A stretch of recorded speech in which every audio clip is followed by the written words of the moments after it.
Okay, fight fans, friend to the room on the line, joining us now. She's about to get it in the ring again. Former world champ Heather Hardy. What's up, Heather? Hi, how are you? Thanks for having me. Good, Thanks for joining us. Hey, listen, I peeped the Instagram post. You take your hashtag last chapter. What does that actually mean? Is this a farewell fight, or are you making a last run? I want to make a last run. I think it's silly to look ahead of this fight, considering I'm coming off 2 losses. I've turned 40 since getting in the ring the last time over a year ago. And basically this fight is going to let myself and everyone else know 40-year-old Heather Hardy can make a run for a world title. I'd like to, but realistically, we really got to see how I put on Thursday night. What do you do? What did you do different that you didn't do in your last 2 training camps? It's really more mental, I think. Like I had a lot of thinking to do about, you turn 40 and you go, oh my God, I'm 40. So it was really like, am I ready to put everything I got into trying to win again? I don't want to lose anymore. And I hated the thought of my career going out like that.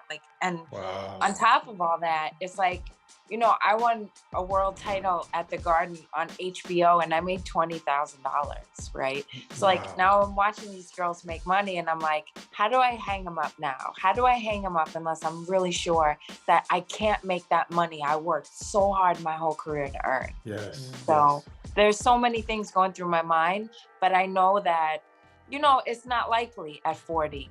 Especially someone like me. I'm not like super athletic, I'm like a bum. Stop it. You're definitely athletic. You're definitely athletic. I see you in there. You definitely got a good skill set. I want to know though, you just said something about you don't want to look past her. It'd be wrong for you to look past it. Is that kind of like what you did with Kamara or no? No. I mentally wasn't right for that fight. And every fighter has like their own but it was coming off the pandemic. I got so fat and lazy in the pandemic. But when I call you fat, you was like fat. You was like fat.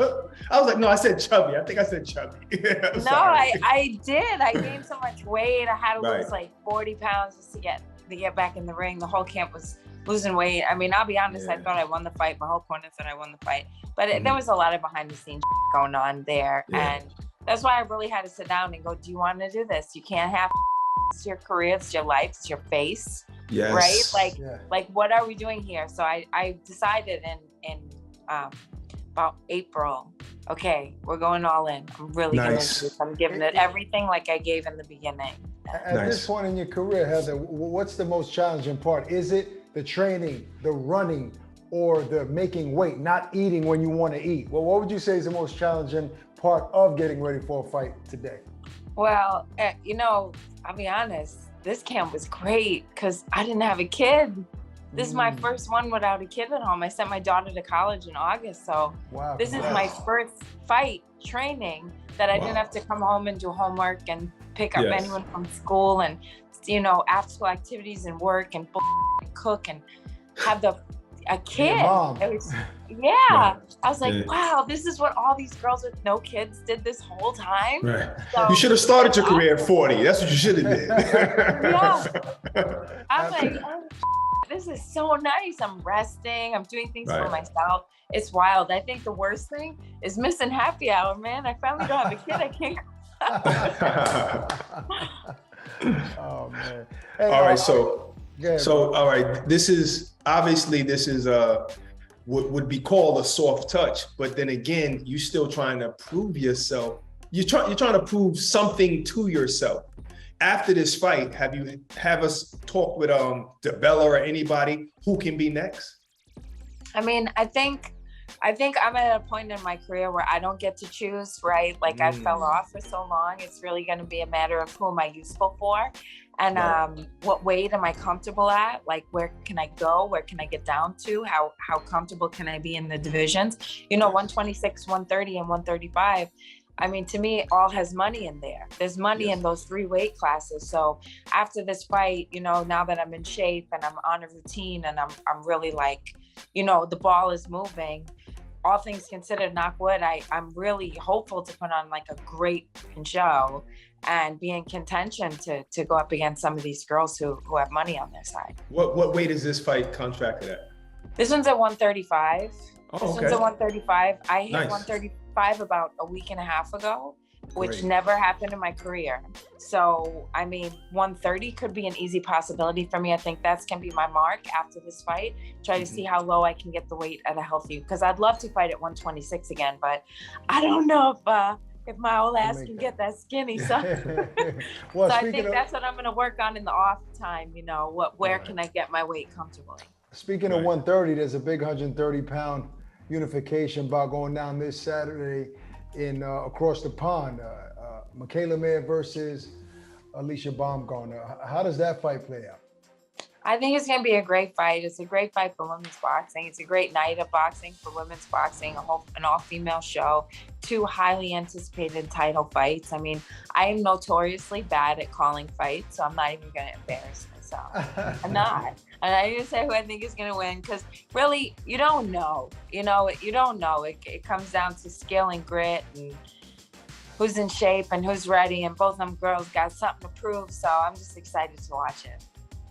100%. So that means even though Clarissa has won 2 gold medals, 3 weight divisions in the pros, and she's fighting Savannah Marshall, would you say that applies as well? You don't know, or should she? Nah, I don't think anybody could beat that girl. Oh, got you. Wow. Clarissa's on a different platform. She's on a different level. She's not only got the skill and the conditioning, she got the heart to back it up. Like, that girl can't be broken. You'd have to shoot her. She's one of them girls my mama would say, you don't fight that one. You pick up something, you hit her. Yeah, she's definitely a warrior and with skill. So, I mean, we'll be tuned in. I like making predictions. I think she wins. But for that co-main, I'm with you on that, though. I can't pick one for that. Nah, I can't pick, because then you just look stupid. You know what? Let me just shut. It's gonna be a good one. Yeah, no doubt. All right, so listen, you're fighting Silgado. This is a comeback fight for you.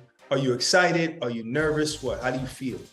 I'm really excited, but one thing I learned over 23 boxing matches, 4 MMA fights, is you can't get too cocky. You feel good. I feel good going into every fight. I feel like I'm going to kill everybody in every fight. And it don't always turn out like that. So I just learned to keep my mouth shut. Be honest, the God's honest truth. I'm in the best shape of my life. Wow. In my life at 40 years old. Like, you get rid of a kid, it's like, I don't know if y'all have kids, but get rid of them, because it's the best. Listen, kids, go. Listen, just go. I want to be better. I want to be better. Yeah, we do have Heather kids. said so. Go. Man, like, Well, I dropped one off in college this year too, but I still got one in the house left. Taj, get the hell out of here. Yeah, Heather said leave. I mean it.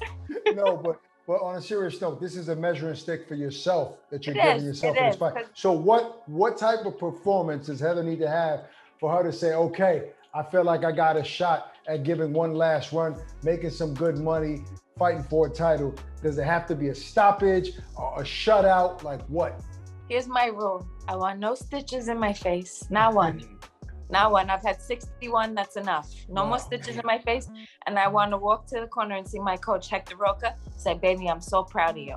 There ain't nothing nobody could say outside of those 2 things. No stitches. And let Hector Roca look at me and say, baby, I'm so proud of you. Then I know I'm ready. Got it. Well, on that note, good luck.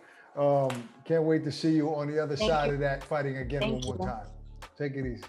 Bye, guys. Thanks.